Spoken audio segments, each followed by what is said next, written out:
Algum tempo atrás, alguém chegou e disse: eu quero me divorciar. Então, a questão é, o que é que Jesus diz sobre isso? Nós vamos nos debruçar especialmente sobre dois textos que estão aqui. E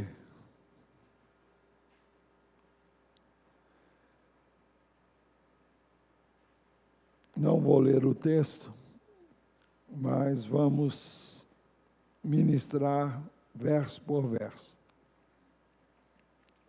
Não faz muito tempo que, depois de mais de 20 anos, eu trouxe novamente esse assunto. E eu disse, não faz muito tempo que eu trouxe, depois de passado esse primeiro período. Mas eu vejo a necessidade de voltar a ele.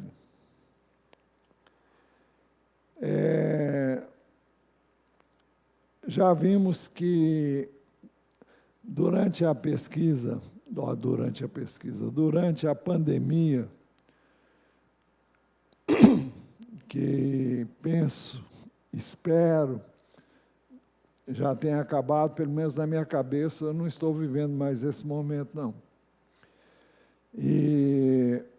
Mas as pesquisas revelaram que nesse tempo em que as pessoas estavam mais juntas e eram como que obrigadas a conviverem mais de perto umas com as outras, o número de violência no lar, o número de divórcios aumentou consideravelmente durante esse período.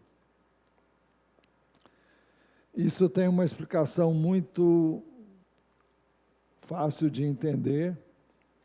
Uma convivência maior entre os cônjuges deu ensejo a muitas desavenças e atritos gerados, em muitos casos, pela estreita proximidade e, sobretudo, aqueles que se viram obrigados a trabalhar em casa e a conviver e a trazer para dentro de casa uma série de situações que viviam fora, embora o trabalho fosse realizado dentro de casa. Também foi como resultado das tensões causadas pelo isolamento social daquela época, pela insegurança gerada por tudo isso, pelas incertezas e o estresse gerado durante aquele período. Mas eu não creio que nós estejamos vivendo um momento ainda de tranquilidade em termos de segurança, em termos de tranquilidade, se é que algum dia nós pudermos viver essa experiência. Nós vivemos num mundo em que não há segurança em parte alguma. Por isso que a nossa segurança vem do Senhor. E se o Senhor não nos guardar, ninguém mais poderá fazê-lo. Eu gosto muito do Salmo que diz, se o Senhor não guardar a cidade, aliás, se o Senhor não edificar a casa, em vão trabalham os que edificam. Se o Senhor não guardar a cidade, em vão vigia a sentinela. Pois bem, a tendência do ser humano é de tratar muito bem as pessoas com as quais ele não convive constantemente. Mas as pessoas com as quais ele convive diariamente, constantemente, a tendência é tratar essas pessoas não tão bem como ele trata as outras com as quais não convive. O que é uma incoerência, porque nós, procedendo assim, nós deixamos de tratar como devíamos as pessoas que mais amamos. E justamente por amá-las, nós adquirimos uma liberdade com elas que não temos com as outras. E então não cuidamos dessa área e muitas vezes dizemos o que não deveríamos dizer, falamos palavras que ferem, que machucam, que destroem, e tudo isso contribui para que se pense numa possibilidade de divórcio. Muitos se casam, já disse isso aqui 1000 vezes, sem conhecerem o seu cônjuge.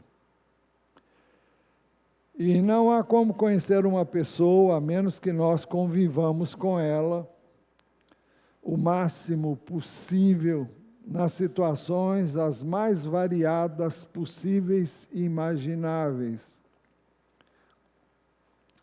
É preciso que nós, quando pensamos em casamento, estejamos pensando em conviver com a pessoa antes. Eu não estou me referindo ao sexo, estou dizendo em situações como nós reagimos diante das mais variadas situações e circunstâncias que a vida nos traz.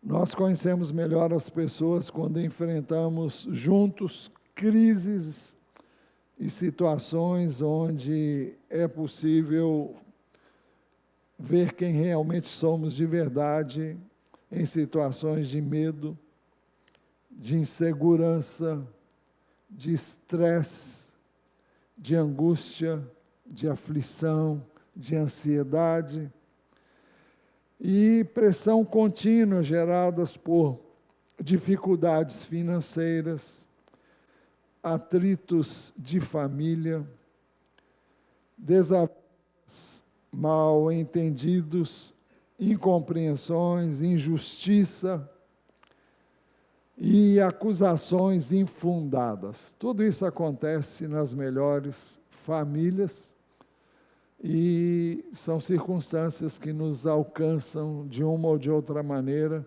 e não há ninguém que não passe por essas situações.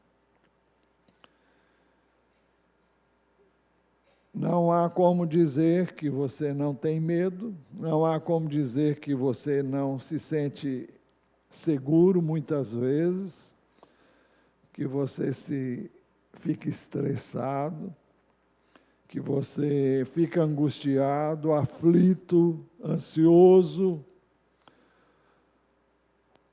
a menos que você não seja gente de carne e osso. Então você não devia nem estar aqui mais, devia estar no céu, porque lá não vai ter essas coisas. Eu creio assim, e cremos que estaremos, como diz a Bíblia, lá não haverá mais choro, não haverá mais dor, não haverá tristeza, não haverá mais nenhuma dessas coisas. Mas até lá a gente ainda tem que viver aqui, né? E queremos viver aqui da melhor maneira. Mas, então, são nestas e noutras circunstâncias que nos damos a conhecer quem nós realmente somos. E revelamos mais nitidamente nossas fraquezas e quem nós somos, qual é o nosso caráter. Não foi sem razão que Jesus afirmou que a boca fala do que está cheio o coração. Mas normalmente só falamos aquilo que não devíamos falar em momentos de crise, né? Jesus disse em Mateus 12, 34, 35, raça de víboras, como vocês podem falar coisas boas sendo maus? Porque a boca fala do que está cheio o coração. Quando Jesus se referiu ao coração, estava se referindo ao espírito humano. E nós sabemos que o espírito humano, sem Cristo, ele não tem o Espírito de Deus. Então, o que vai sair como resultado de um espírito não regenerado.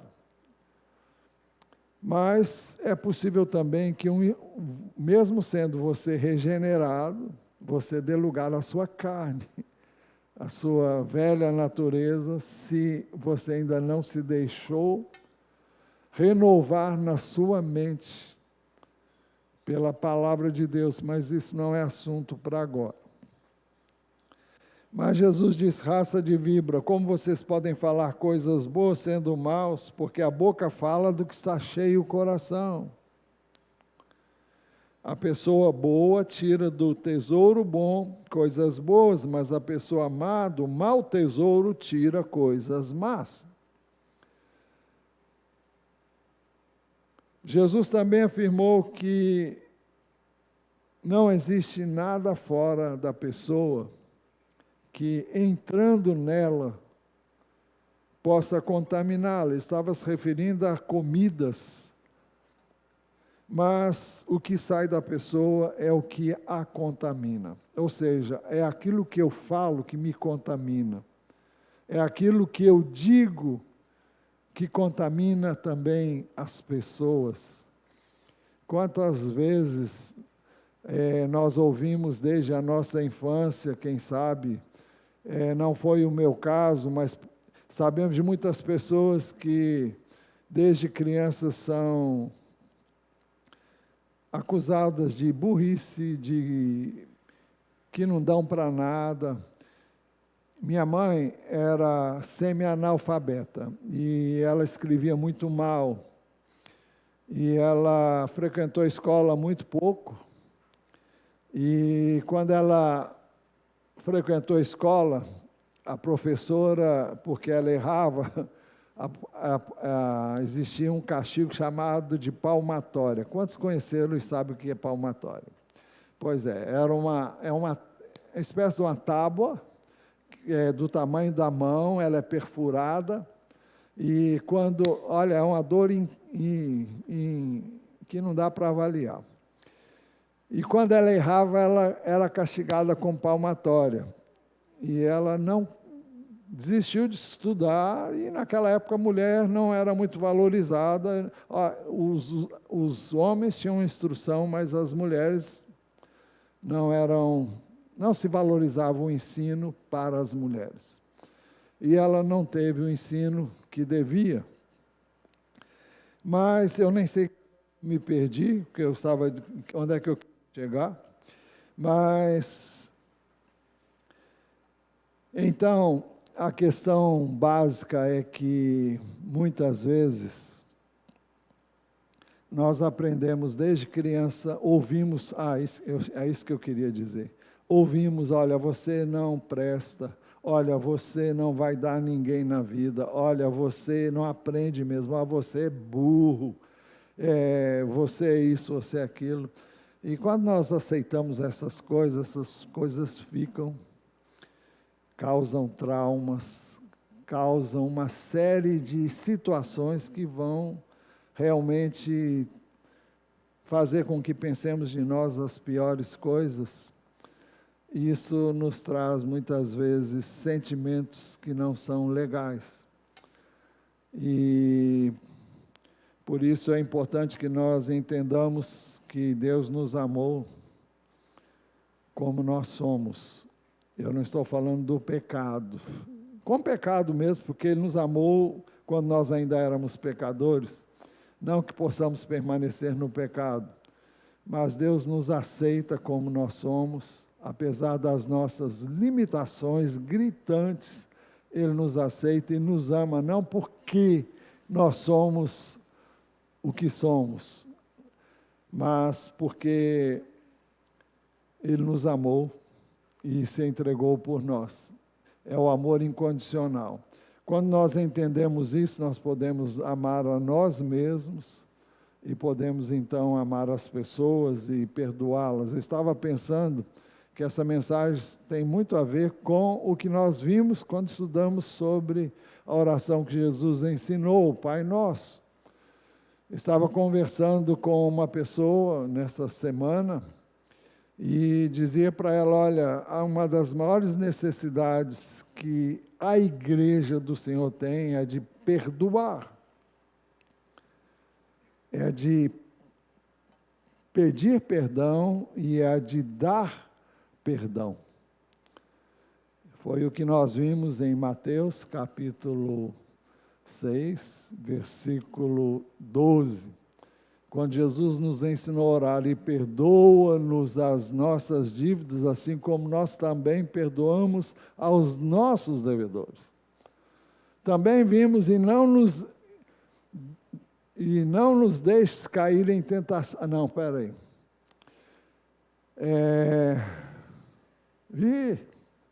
Me ajuda aí, verso 13. É isso mesmo?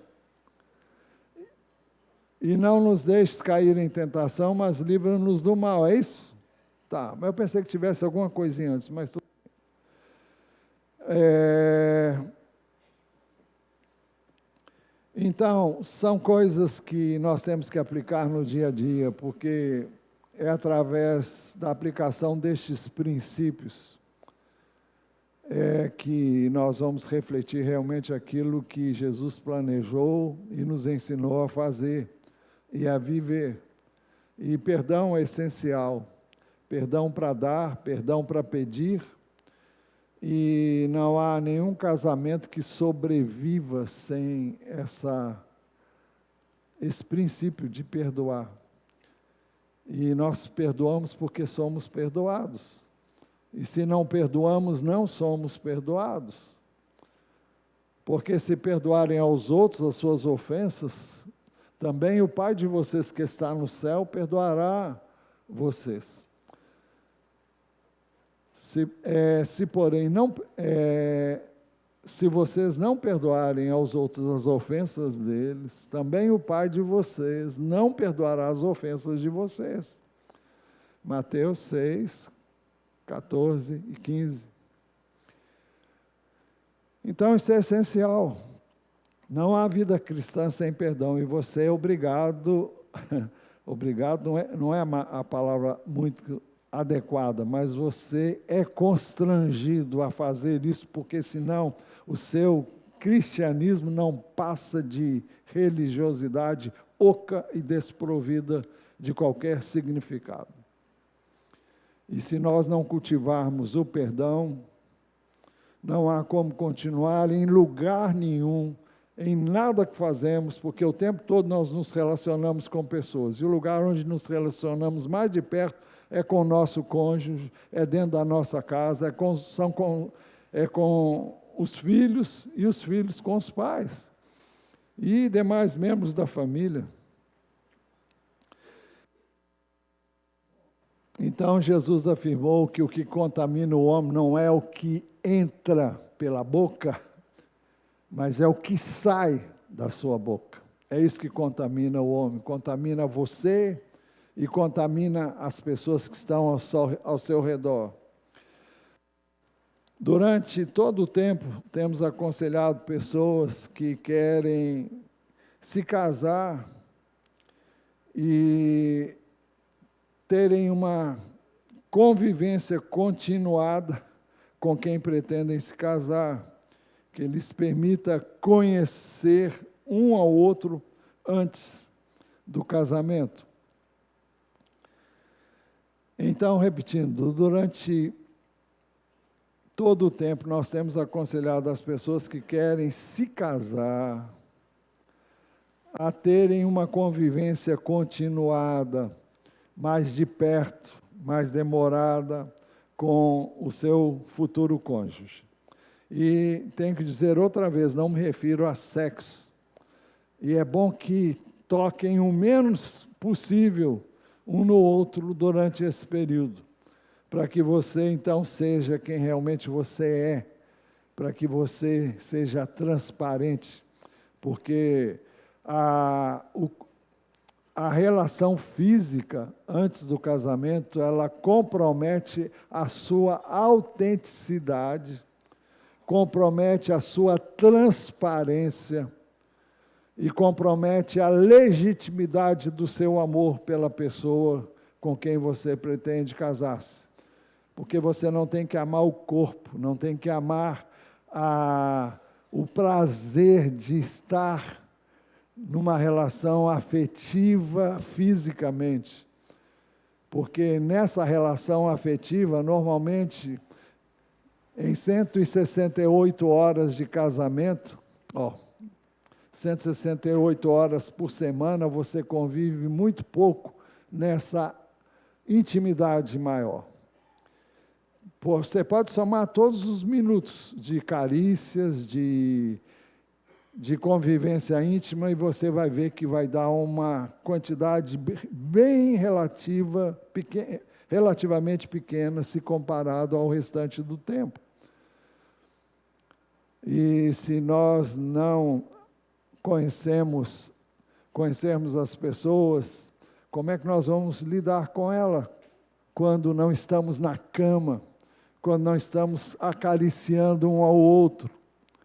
É muito gostoso isso, é muito bom. E casamento também é para isso. Mas a maior parte do tempo que você passa com seu cônjuge não é assim, não é dessa maneira. Então, é preciso que nós conheçamos como é que convivemos se não tivesse o sexo, se não tivesse uma relação íntima, física. Então, nós precisamos conhecer antes que venha o casamento, e então você tem essa relação, porque essa aí não é difícil, não. Agora, a outra é muito mais difícil. Pois bem, isso acontece quando há um diálogo aberto, franco, sincero. Só é possível se houver obediência aos princípios que Deus estabeleceu para um relacionamento entre um homem e uma mulher antes do casamento. Pois bem, mas nem sempre isso acontece. Nem sempre os futuros cônjuges procuram esse conhecimento. E como resultado, ao se conhecerem como realmente são, os que hoje são cônjuges experimentam muitos atritos que seriam desnecessários se houvesse mais tempo para o conhecimento mútuo. O ideal no conhecimento mútuo é que você conheça no espírito. Tem que haver identidade espiritual, tem que haver identidade de alma, intelectual, emocional e também cultural. Não é preconceito, é coisa prática. Você tem que ter alguém que converse o que você gosta de conversar, fale do que você gosta de falar. É impossível você ter alguém igual a você, e não é isso que eu estou me referindo. E eu creio mesmo que Deus nos coloca em convívio com pessoas que são diferentes, e para casamento, até para que um seja instrumento na vida do outro, para desenvolver determinadas virtudes que só Deus pode fazer conosco. Mas tem que haver um mínimo de identidade no aspecto da alma. E quando falamos em alma, estamos falando no psique, vontade, sentimentos e escolhas, alvos, objetivos, né? Projetos de vida, de família, de filhos e tudo mais. Mas o desconhecimento do seu futuro cônjuge pode trazer amargas experiências depois do trato conjugal, porque fica parecendo que você foi enganado, que você foi iludido, porque você não conheceu como devia o seu cônjuge antes. E agora é como se você tivesse sido traído, tivesse sido enganado, embora eu creia que ninguém faça isso de propósito, mesmo quando não se dá a conhecer. Isso é algo que você faz instintivamente. Você quer mostrar o melhor que você pensa você tem, mas nem sempre o que você mostra antes é o que você é de fato. Assim, quando acontecem essas coisas, as pessoas pensam imediatamente em divórcio. Aqueles que assim pensam estão escolhendo um caminho aparentemente fácil para a solução de problemas que pensam eles será resolvido dessa maneira. A experiência mostra que se determinadas situações não forem resolvidas dentro de você e não forem tratadas, um novo casamento não vai trazer a solução, vai trazer mais problemas. Por uma razão bem simples. A questão não está realmente, muitas vezes, na outra pessoa, mas na falta do conhecimento prévio. O que gera atritos sempre no casamento é a falta do conhecimento prévio. Porque você não vai encontrar nenhuma pessoa perfeita. Você vai encontrar pessoas como você é, falhas, limitadas, bem diferente da outra pessoa, seja ela a melhor pessoa do mundo.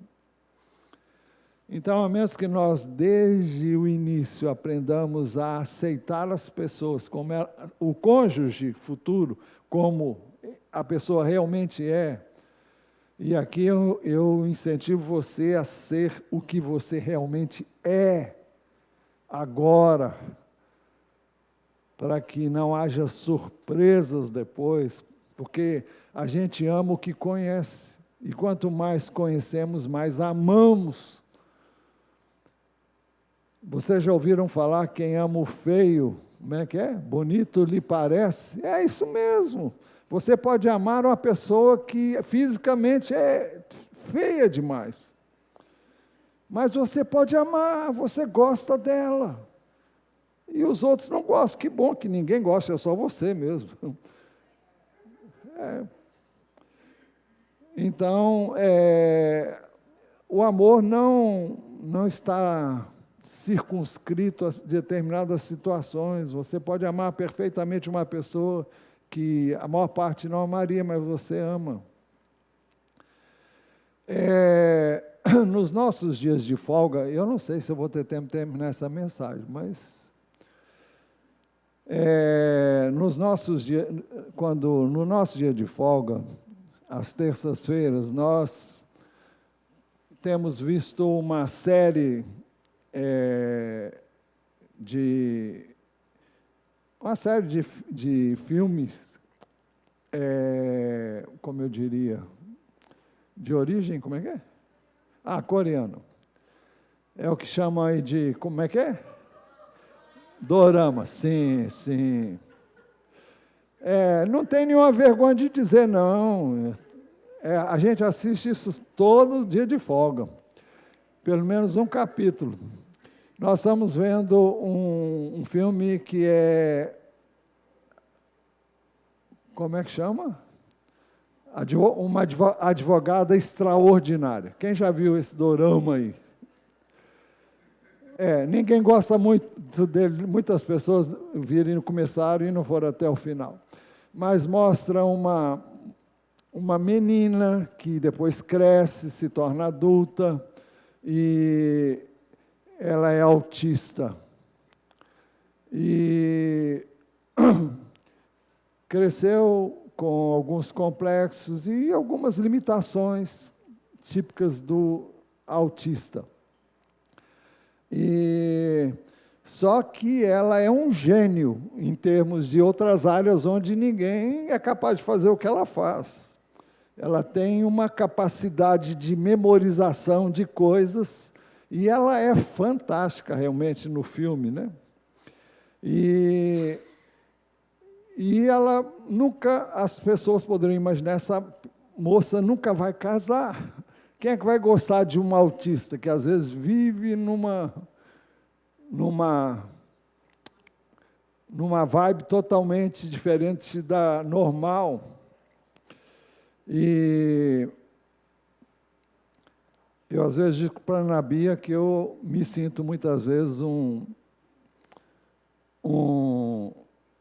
autista, porque muitas vezes eu viajo e saio do que está acontecendo em redor. Isso aí não faz bem para ela de jeito nenhum, porque ela não...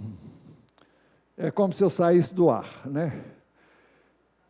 Mas o fato é que esse moço, ela conheceu um moço que amou e realmente, só que ela não entendeu que eles estavam namorando.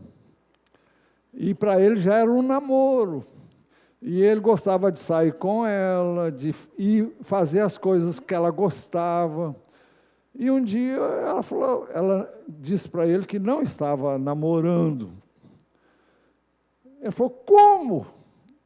Eu saio com você para fazer isso com você, saio com você para fazer aquilo. E foi enumerando as coisas, tudo que ele faz. Eu não gosto de nada disso. Mas eu faço porque eu amo você. Eu quero estar com você. Então, os irmãos veem que há uma coisa que nós precisamos entender, é que quem ama faz o que o outro procura fazer, né? O que o outro gosta e tem prazer em estar com a pessoa. Isso significa abrir mão de coisas que você gostaria de fazer para satisfazer aquela pessoa. É claro que isso tem limitações. E você não pode amar essa pessoa mais do que você ama o Senhor, porque senão a coisa toma outro rumo. E o seu maior amor deve ser o Senhor. Ame o Senhor. Ouve, ó Israel, o Senhor nosso Deus é o único Senhor. Ame o Senhor, teu Deus, de todo o seu coração, de toda a sua alma, de toda a sua força e de todo o seu entendimento. E isso aí é o principal. E quando você faz isso, as outras coisas chegam no seu devido lugar. Pois bem, então, o que eu quis dizer é que é possível você amar uma pessoa que aparentemente as outras pessoas não amariam. E você pode realmente amar profundamente essa pessoa. Então, não é porque ela é perfeita, não é porque ela é o que você talvez tenha imaginado, idealizado, mas é porque você amou e pronto. E quem ama, aceita, quem ama, recebe, quem ama, acolhe. Bom, na época,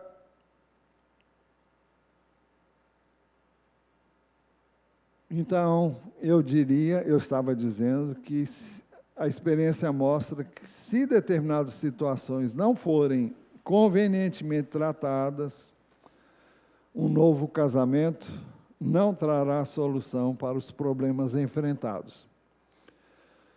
Mas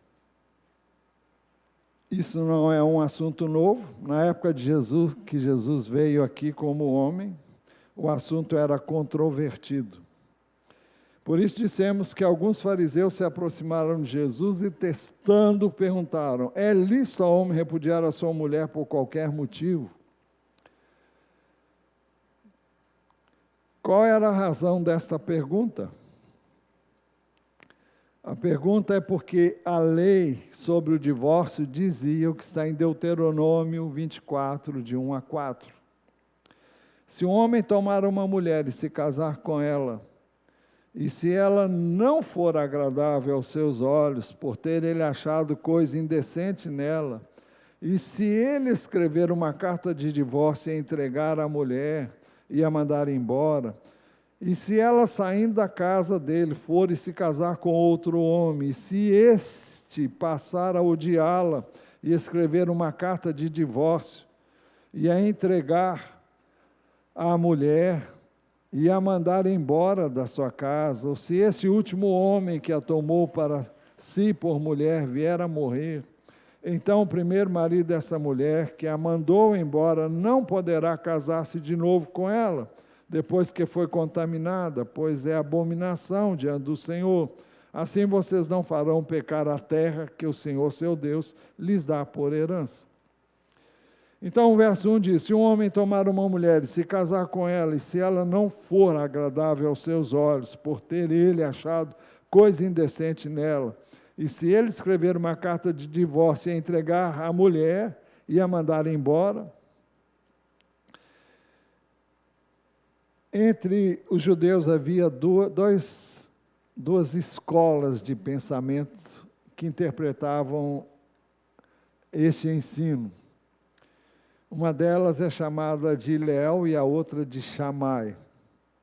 A escola de Hillel ensinava que o homem podia dar carta de divórcio para sua mulher, por qualquer motivo. Não gostou por alguma razão, ficou aborrecido, ele descartava essa mulher. E se ela não for agradável aos seus olhos, por ter ele achado coisa indecente nela, Hillel se prendia à palavra coisa. Isso significava qualquer coisa. E essa coisa ficava a critério do marido. Já a escola de Shammai ensinava que o homem só podia dar carta de divórcio para sua mulher se ela não for agradável aos seus olhos, por ter ele achado coisa indecente, ou seja, coisa vergonhosa. O que seria isso? Ele teria sido enganado, casou com uma pessoa que pensava ser virgem e ela não era virgem. Ou porque, por alguma outra razão semelhante, ou ato de adultério propriamente. Por isso foi que alguns fariseus se aproximaram de Jesus e testando-o para ver, afinal de contas, qual é o pensamento? Hillel ou Shammai? Perguntaram: é lícito ao homem repudiar a sua mulher por qualquer motivo? Por qualquer motivo? Porque esse era o ensino de Hillel. Então, primeiro, Jesus esclareceu que o casamento deve ser entre um homem e uma mulher. E Jesus respondeu: vocês não leram que o Criador, desde o princípio, os fez homem e mulher? Então, esse é o plano de Deus. É um homem para uma mulher. É uma referência a Gênesis 1:27, que diz assim: assim Deus criou o ser humano à sua imagem, a imagem de Deus o criou, homem e mulher os criou. Homem e mulher os criou. Não há, pois, base, não só nesse texto, mas em inúmeros outros na Bíblia, para nós pensarmos na possibilidade da união com pessoas do mesmo sexo. Deus não fez o ser humano para se unir a uma pessoa do mesmo sexo. É uma coisa que não é natural, não é coerente. E todas as pessoas que se envolveram nesse caminho, elas foram enganadas em algum momento. E elas foram ludibriadas pelo inimigo, que as fez pensar que elas eram diferentes. Ou porque tiveram uma experiência da qual gostaram, e elas cultivaram isso porque foi a única forma de amor que receberam. Ou porque se deram a práticas iníquas mesmo, e nós podemos falar aqui da pornografia. Se você ver pornografia, você vai buscar ter prazer de forma diferente da natural. Bom, em segundo lugar, Jesus esclareceu que o casamento é uma instituição de Deus, que diz: por isso o homem deixará o seu pai e a sua mãe e se unirá à sua mulher, tornando-se os dois uma só carne. É uma referência a Gênesis 2, 24. Por isso o homem deixa pai e mãe e se une à sua mulher, tornando-se os dois uma só carne. Então, o casamento é uma instituição de Deus. E quando um homem se une a uma mulher, ela deixa o seu lar, ele deixa o seu lar e formam uma relação na qual eles se tornam um. Não apenas fisicamente, mas se constituem numa aliança com a aprovação de Deus. Terceiro, Jesus esclareceu que o casamento deve ser monogâmico. Por isso o homem deixará o seu pai e sua mãe e se unirá à sua mulher, tornando-se os dois uma só carne. Uma única mulher para um único homem. Um único homem para uma única mulher. Não o homem e para suas mulheres. Não a mulher e os seus homens.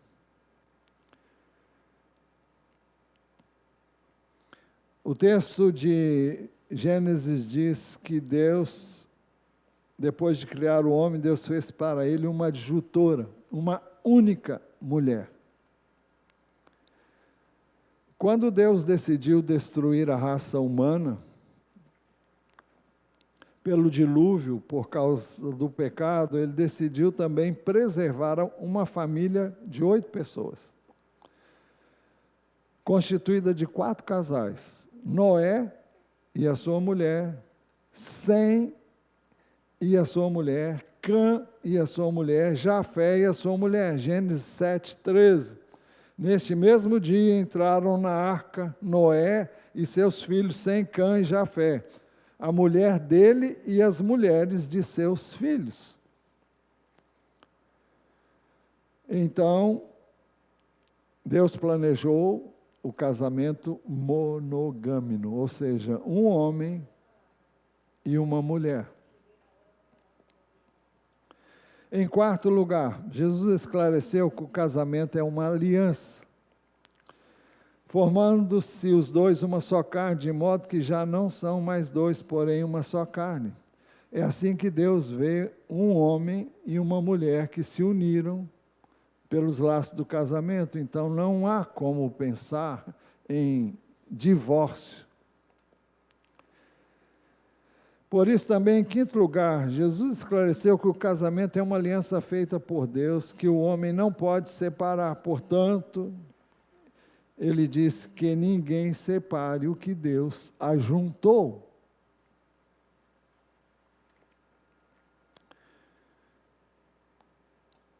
Então, há uma aliança, e uma aliança é uma aliança com um homem e uma mulher, enquanto pelo menos os dois viverem.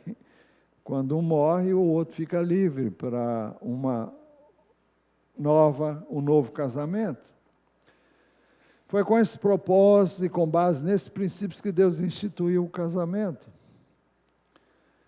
Não havia nos planos e propósitos de Deus espaço para o divórcio. Ao ouvir isso de Jesus, os fariseus perguntaram: então por que Moisés ordenou dar uma carta de divórcio e repudiar a mulher? Então, em sexto lugar, Jesus esclareceu que Moisés não mandou. Veja a diferença. Moisés não mandou. Moisés permitiu. É muito diferente. Não é um mandamento para que o homem mande a sua esposa embora ou a esposa saia do convívio com seu marido. Jesus esclareceu que Moisés não mandou, mas permitiu, ou seja, regulamentou uma situação que, de fato, Jesus respondeu: foi por causa da dureza do coração de vocês que Moisés permitiu que vocês repudiassem a sua mulher. que é dureza de coração? Bem, primeiro, não houve nenhum mandamento nesse sentido, e Deuteronômio 24, de 1 a 4, que trata do divórcio, é uma regulamentação de uma situação que já vinha existindo. E seria o caso de perguntar por que Moisés, então, por que Moisés havia permitido o divórcio? Em sétimo lugar, Jesus esclareceu que a permissão foi por causa da dureza do coração de vocês, que Moisés permitiu que vocês repudiassem a mulher. Então não foi um mandamento, foi uma permissão, e permitiu por causa da dureza de coração. A palavra dureza aqui empregada, ela significa secura, significa aspereza, significa obstinação, significa resistência à palavra de Deus, significa resistência ao propósito de Deus para o casamento. Olha, se você é casado, você já deve ter tido inúmeras razões para pedir divórcio à sua esposa. E ela com certeza terá tido muitas razões para isso. Agora, quando a mente diz, eu quero o divórcio, é preciso que você consulte a Deus e pergunte, o que é que o Senhor diz sobre isso? E Ele diz, eu não quero o divórcio.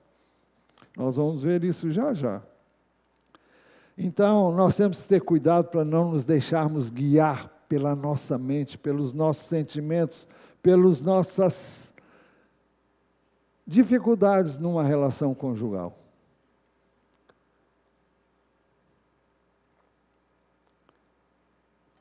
Toda pessoa que pensa que está resolvendo um problema, ela está criando um problema sério para si e para a sua família.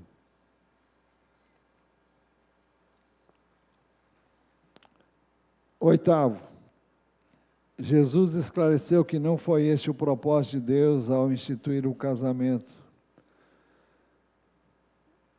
desde o princípio, mas não foi assim desde o princípio. O divórcio veio a ser estabelecido na lei, mas não foi esse o plano de Deus, não foi esse o propósito de Deus. Desde o início, o homem se distanciou do propósito de Deus. Então, para resolver algumas questões, e ele foi para resolver um mal que já existia,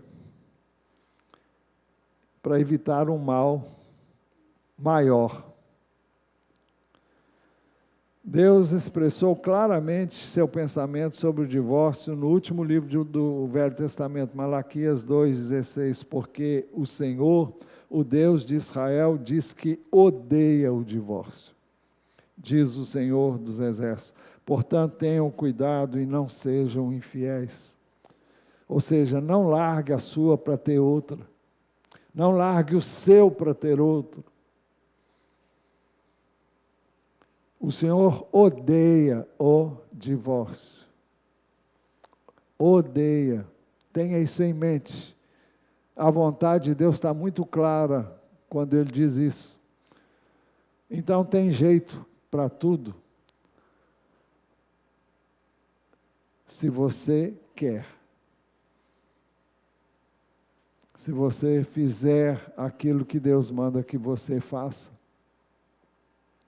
Em nono lugar, Jesus esclareceu que há uma única exceção que justificaria o divórcio. Eu, porém, lhes digo, quem repudiar sua mulher, não sendo por causa de relações sexuais ilícitas, e casar com outra, comete adultério. Então, essa é a única colocação de Jesus com relação ao divórcio. Em caso de infidelidade conjugal,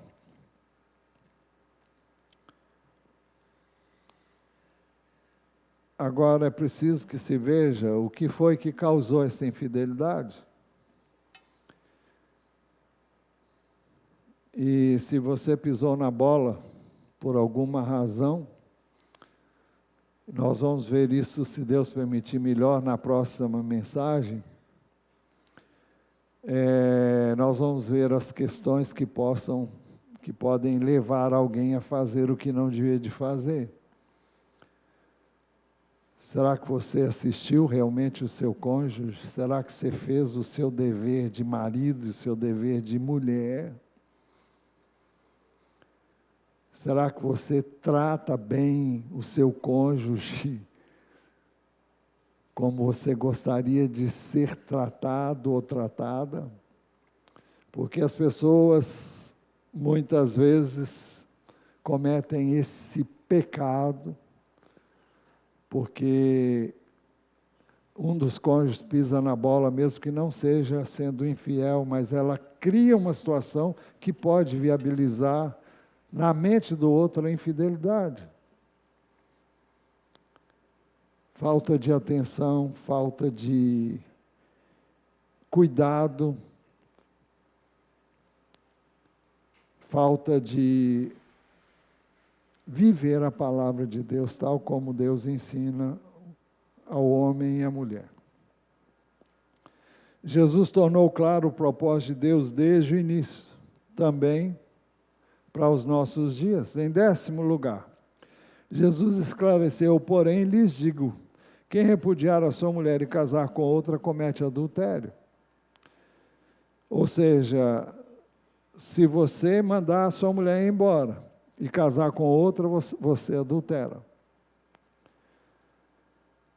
Em 11º, Jesus esclareceu, também foi dito, agora nós estamos no capítulo 5, também foi dito, aquele que repudiar a sua mulher deve dar-lhe uma carta de divórcio. Eu, porém, lhes digo, quem repudiar a sua mulher, exceto em caso de relações sexuais ilícitas, a expõe a tornar-se adúltera.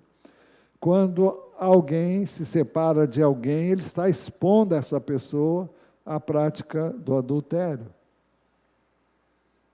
Em 12º lugar, Jesus esclareceu, também foi dito, aquele que repudiar a sua mulher deve dar-lhe uma carta de divórcio. Eu, porém, lhes digo, quem repudiar a sua mulher, exceto em caso de relações sexuais ilícitas, a expõe a tornar-se adúltera, e aquele que casar com a repudiada comete adultério. Vocês estão entendendo como é que a coisa vai? Em 13º, Jesus esclareceu que a exceção seria no caso de adultério. Já falamos sobre isso, mas estamos vendo um outro texto. Também foi dito, aquele que repudiar a sua mulher deve dar-lhe uma carta de divórcio. Eu, porém, lhes digo, quem repudiar a sua mulher, exceto em caso de relações sexuais ilícitas, a expõe a tornar-se adúltera, e aquele que casar com a repudiada comete adultério. Na realidade, o ensino de Jesus é exatamente aquilo que ensinava a escola de Shammai. Então, Jesus deu a chancela dele para essa interpretação do texto. Então, os discípulos de Jesus disseram, se é esta situação do homem em relação à sua mulher, não convém casar. Jesus mostrou-lhes que ficar solteiro é uma escolha que nem todos estão aptos para fazer. Jesus, porém, lhes respondeu, nem todos são aptos para aceitar este ensinamento, mas apenas a quem isso é dado. Há pessoas que não nascem para casar, querem ficar solteiros. Se você é mulher, você não, você deve, porque ninguém pode fazer nada se não quer fazer. Você deve se submeter. A coisa mais difícil para a mulher talvez seja essa, porque a mulher vai sempre na frente do homem, é uma tendência natural, ela vai, então Deus, olha, você vai estar sujeito ao seu marido, e ele é devagar, ele demora para tomar as decisões. Não vamos entrar nesse assunto agora não, porque... Não, podemos entrar sim depois. Mas então, é difícil para a mulher ficar no lugar dela, quietinha, vendo o circo pegar fogo. Ela quer logo resolver a situação. Então, não é fácil para a mulher. E não é fácil também para o homem liderar, não. Porque não adianta ele querer liderar se o cônjuge não aceita ser liderado. Então, a liderança não é imposta. E a tendência natural do homem é a de omitir-se. E ela quer ir, deixa aí. Se der problema, a culpa vai ser dela. Então, bom, Jesus ainda acrescentou, porque há eunucos de nascença, há outros a quem os homens fizeram tais, e há outros que se fizeram eunucos por causa do reino dos céus. Quem há para aceitar isso, que aceite. Um eunuco, alguém que se fez eunuco por causa do reino dos céus, eu penso que é o apóstolo Paulo. Mas não vamos entrar nesse quesito agora, não. Conclusão, o assunto não terminou aqui, mas já terminou o meu tempo, a prorrogação e tudo mais. O assunto não termina aqui. Voltaremos a ele no próximo domingo de manhã. Eu espero que você esteja aqui, apesar de ser dia de eleição. E continuaremos a tratar sobre esse tema. E eu só queria que você se lembrasse de uma coisa. Quando você sentiu o desejo de separar-se, divorciar-se do seu cônjuge, pare e pense. O que é que Jesus diz sobre isso? O que é que Deus pensa sobre isso? Então você vai decidir se você vai querer fazer o que Deus quer ou vai querer fazer o que você pensa que é o certo. Porque o seu certo não vai dar certo. Com certeza, o plano de Deus é sempre melhor, é muito mais... o fim é bom. Há caminho que ao homem parece direito, mas ao cabo são caminhos de morte.